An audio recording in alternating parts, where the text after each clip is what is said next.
Students, यह पाठ एक युवा लड़की की डायरी या एनी फ्रैंक की डायरी का एक अंश है। यह एक आत्मकथा है जो पहली बार 1947 में प्रकाशित हुई थी। इसमें एनी अपने विचारों को एक डायरी में व्यक्त करती हैं जो उन्हें उनके 13वें जन्मदिन पर उपहार में दी गई थी। वह डायरी का नाम किट्टी रखती हैं, जिसे वह अपना एकमात्र सच्चा दोस्त समझती हैं, मानती हैं। उस डायरी को अपना सच्चा दोस्त मानती हैं। इस लेसन का नाम है फ्रॉम द डायरी ऑफ एने फ्रैंक। यह लेसन कक्षा 10 में इस समय चल रहा है यूपी बोर्ड में। इसमें लेखक को लगता है कि उसकी भावनाओं और अनुभवों के बारे में डायरी में लिखना उसके लिए अजीब और असामान्य है, क्योंकि यह पहली बार हुआ था जब वह ऐसा कर रही थी। वह ऐसा महसूस करती है क्योंकि वह सोचती है कि भविष्य में किसी को भी स्कूल जाने वाली लड़की के अतीत के बारे में पढ़ने में कोई दिलचस्पी नहीं होगी। वह सोचती है कि बाद में यहाँ तक कि उसे पढ़ने में भी दिलचस्पी नहीं होगी, लेकिन फिर वह इन विचारों को दूर रखती है और निर्णय लेती है कि यदि उसे ऐसा करने का मन करता है तो उसे लिखना चाहिए। उसे लिखने की आवश्यकता महसूस होती है क्योंकि वहाँ बहुत सारे विचार थे जो उसने हाल ही में पकड़े थे, जो विचार उसने बहुत ही जल्दी में ही उसने लिए थे, उसने विचार किए थे और उसे अपने दिमाग से निकालने की ज़रूरत थी। यह ज्ञात है कि किसी के विचारों को लिखना एक चिकित्सा के रूप में कार्य करता है। वह डायरी लिखने का फैसला करती है।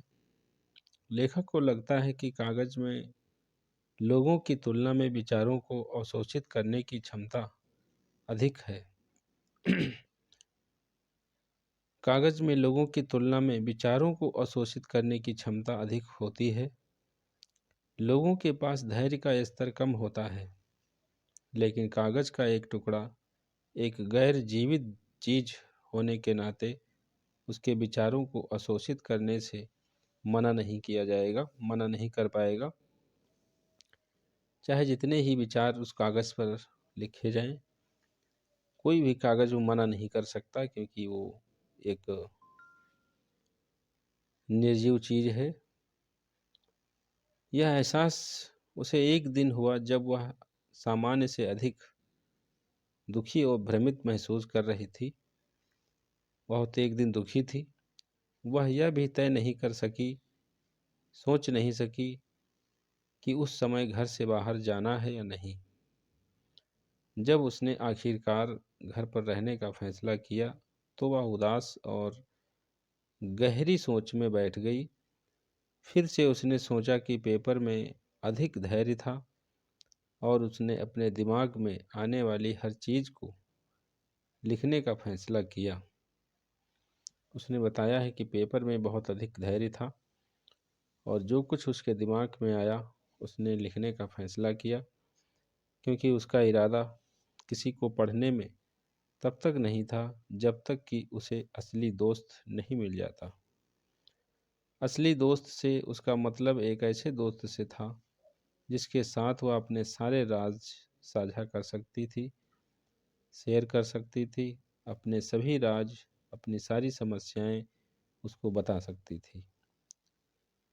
लेखक फिर उस बिंदु पर वापस आता है जहां उसने लिखने की शुरुआत करने के बारे में सोचा था। यह इसलिए है क्योंकि वह अकेला है और उससे बात करने के लिए कोई दोस्त नहीं है। वह फिर समझाती है कि उसे दोस्त की आवश्यकता क्यों महसूस होती है। उसे लगता है कि कोई भी यह विश्वास नहीं करने वाला है कि उसके जैसी एक युवा लड़की इतनी अकेली है, जो व्यवहारिक रूप से नहीं है, क्योंकि वह एक प्यार करने वाला परिवार है, लगभग 30 लोगों के पास, जिसे दोस्त, प्यार करने वाली चाची और एक अच्छी जगह कहा जा सकता है रहने के लिए। इसमें एक खुशहाल परिवार की स्पष्ट तस्वीर को दर्शाया गया है। लेकिन उसके जीवन में एक चीज की कमी है, एक सच्चे दोस्त की उपस्थिति, जिसके साथ वह सब कुछ साझा कर सकती है। एक ऐसे दोस्त की आवश्यकता है जिसके साथ वह हर समस्या, हर सुख दुख को शेयर कर सकती है। ऐसे दोस्त की आवश्यकता है। वह दोस्तों के साथ अच्छा समय बिताती है। वह सामान के बारे में बात करते हैं, लेकिन वास्तविक सामान नहीं नहीं है जो वास्तव में उनके जीवन में चल रहा है। बहुत कोशिश करने के बावजूद भी वे पास नहीं हो पा रहे हैं। उसे लगता है कि शायद यह वह है जो अपने निजी सामान के साथ किसी पर भरोसा करने में सक्षम नहीं है, कि वह अपने दोस्तों के करीब आने में सक्षम नहीं है। दोस्तों के पास, दोस्तों के करीब आने में सक्षम नहीं है।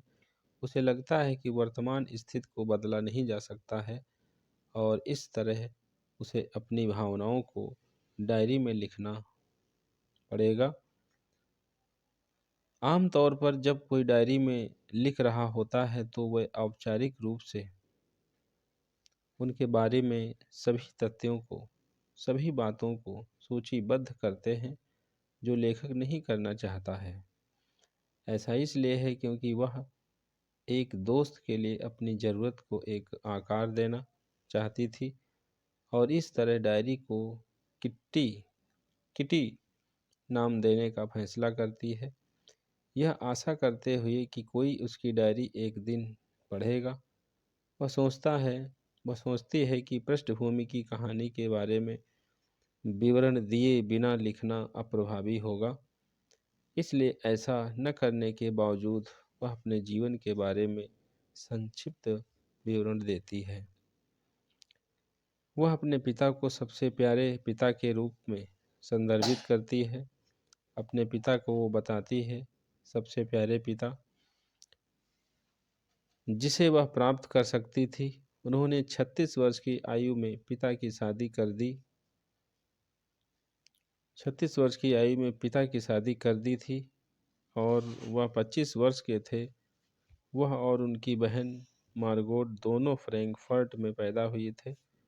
जैसे ही एनी 4 साल की हुई, उसके पिता सितंबर में उसकी मां के साथ हॉलैंड चले गए, जबकि दोनों बहनें आचेन में अपनी दादी के साथ रहीं।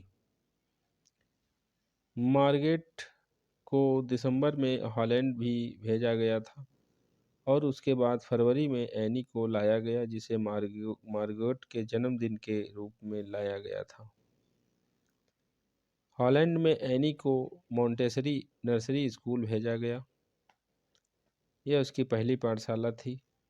उसने पहले रूप से शुरुआत की थी। उनके पास श्रीमती कुम्पर्स कुम्परस प्रधान शिक्षिका, जो हेड टीचर थी। छठे रूप में उनकी शिक्षिका थी, जो विदाई के समय भी रोई थी। 1941 में लेखक का जन्मदिन अच्छी तरह से नहीं मनाया जा सकता था, क्योंकि उसकी दादी बीमार हो गई और ऑपरेशन करवा लिया था। दुर्भाग्य से उनकी दादी ने जनवरी 1942 में उन्हें छोड़ दिया। एनी को अपनी दादी की याद आती है, जो किसी को भी नहीं पता है। इस वर्ष का जन्मदिन बड़े उत्साह के साथ मनाया जाना था, ताकि पिछले वर्ष की क्षतिपूर्ति की जा सके। फिर वह बताती है कि उसका परिवार अच्छा काम कर रहा है, जो उसकी पृष्ठभूमि को बयां करता है, और उसे 20 जून 1942 की वर्तमान तारीख में लाता है, जब वह अपनी डायरी लिख रही होती है। 20 जून 1942 को एनी ने अपनी डायरी में इसे अपने दोस्त किटी के रूप में संबोधित करते हुए लिखना शुरू किया। वह उल्लेख करती हैं और लिखती हैं कि कैसे उसका पूरा वर्ग उनके परिणामों से घबराया हुआ है। यह अप्रत्याशित और शिक्षकों की एक बैठक द्वारा निर्णय लिया जाएगा जिसमें वे छात्रों को अगली कक्षा में स्थानांतरित करने या वापस रखने का चयन करेंगे। कई छात्र दांव लगा रहे थे। कुछ ने अपनी पूरी गर्मियों की बचत को दांव पर लगा दिया। वह और उसकी दोस्त जी ने भी घबराए लड़कों का मजाक उड़ाया। वह एक दूसरे से कहते रहे कि मैं पास होने वाला नहीं हूँ, जबकि अन्य लोग उन्हें सांत्वना देंगे और कहेंगे, हाँ आप करेंगे। जी विनम्र था क्योंकि उसने उन्हें शोर मचाने से रोकने की कोशिश की, जबकि एनी ने उन्हें डांटा, लेकिन इसमें से किसी ने भी काम नहीं किया। एनी के अनुसार लगभग एक चौथाई वर्ग को उत्तीर्ण नहीं होने देना चाहिए क्योंकि वह शायद ही किसी भी गतिविधि का जवाब देते हैं या भाग लेते हैं। वह उन्हें डमी के रूप में संदर्भित करती है, बताती है, डमी के रूप में। लेकिन ऐसा नहीं हो सकता है क्योंकि शिक्षकों के फैसले की भविष्यवाणी नहीं की जा सकती। लेखक का कहना है कि वह अपने दोस्तों के बारे में परेशान नहीं है क्योंकि उसे यकीन है कि वे पास हो जाएंगे। केवल एक ही विषय है कि वह अनिश्चित है। गणित के बारे में उसे उस विषय के साथ कठिन समय लगता है। उस विषय के साथ कठिन समय लगता है, लेकिन वे जो कर सकते थे वह नतीजों का इंतजार कर रहे थे और अपनी उम्मीद नहीं खो रहे थे। उम्मीद के साथ इंतजार कर रहे थे अपने रिजल्ट का। वह बताती है कि मैथ्स यानी गणित के प्रोफेसर को छोड़कर उसके सभी शिक्षकों के साथ उसका कैसा रिश्ता है। लेखक की बातचीत से उन्हें लगातार चिढ़ थी। कई चेतावनियों के बावजूद एनी ने अपनी कक्षाओं में बात करना बंद नहीं किया, जिससे उसे सजा के रूप में अतिरिक्त होमवर्क देने के लिए प्रेरित किया गया। पहला चटर बॉक्स पर एक निबंध लिखना था जो उसने सोचा था कि यह लिखने के लिए एक अजीब विषय है क्योंकि कोई भी उस बारे में क्या लिख सकता है।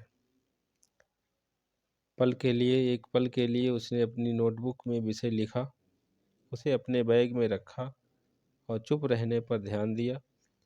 लेखक ने उस नोट के पार आया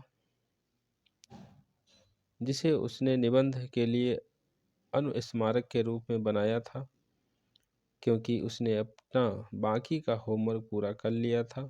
वह विषय के बारे में सोचने लगी, जबकि मेरे फाउंटेन पेन के सिरे को चबाना एक इशारा है जो दर्शाता है कि व्यक्ति गहरी सोच में है, जबकि कोई भी पृष्ठों को भरने के लिए लिखे गए यादृच्छिक यादृच्छिक सामान का उल्लेख कर सकता है। वह बात करने के समर्थक में ठोस तर्क प्रस्तुत करना चाहता था। उसने उल्लेख किया कि वह एक छात्र के रूप में खुद को बेहतर बनाने की कोशिश करेगी, लेकिन बात कुछ ऐसी है जिसे पूरी तरह से समाप्त नहीं किया जा सकता है। ऐसा इसलिए है क्योंकि उसे यह अपनी माँ से विरासत में मिली विशेषता के रूप में मिला है, और इस तरह उसने इस विषय पर 3 पृष्ठ लिखना समाप्त कर दिया। प्रोफेसर ने एनी के तर्कों को मनोरंजक पाया, लेकिन जब उसने अगले पाठ में भी बात करना बंद नहीं किया तो उसने उसे सजा के रूप में एक और असाइनमेंट दिया, एक और काम दे दिया। विषय एक अविवेकी बकवास था।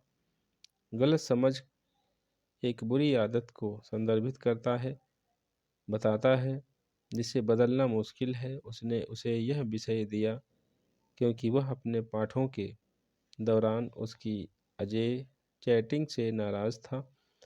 इस असाइनमेंट को प्राप्त करने पर प्रोफेसर ने कुछ समय के लिए उनसे कुछ नहीं कहा, लेकिन जब उन्होंने अपना धैर्य खो दिया तो उन्होंने quick quick quick said mistress chatterbox विषय पर सजा के रूप में एक और असाइनमेंट सौंपा। एक और काम दे दिया गया। जब प्रोफेसर ने उसे तीसरी बार डांटा और उसे दंडित किया तो पूरी कक्षा हंसने लगी।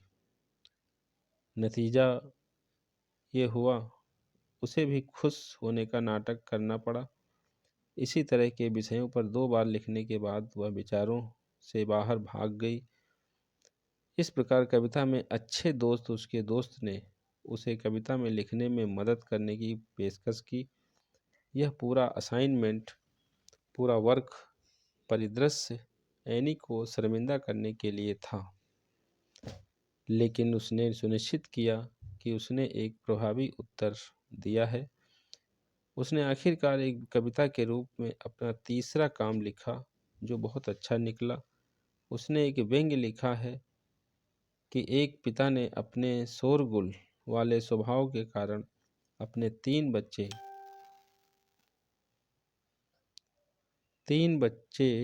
को मौत के घाट उतार दिया। उसके सौभाग्य के लिए प्रोफेसर ने इसे हल्के में लिया। प्रोफेसर ने एक साथ अपनी टिप्पणी देते हुए कक्षा के सामने पूरी कविता का पाठ किया। लेखक काफ़ी भाग्यशाली है। इस घटना के बाद निर्बोध रूप से बिना किसी होमवर्क के सजा के रूप में बात करता है। इसके अलावा श्री किसिंग प्रोफेसर ने हर बार क्लास के सामने चुटकुले सुनाना शुरू कर दिया। ऐसा यह लेसन है। इसकी हिंदी कहानी इसमें बताई गई है। कक्षा 10 का यह लेसन है।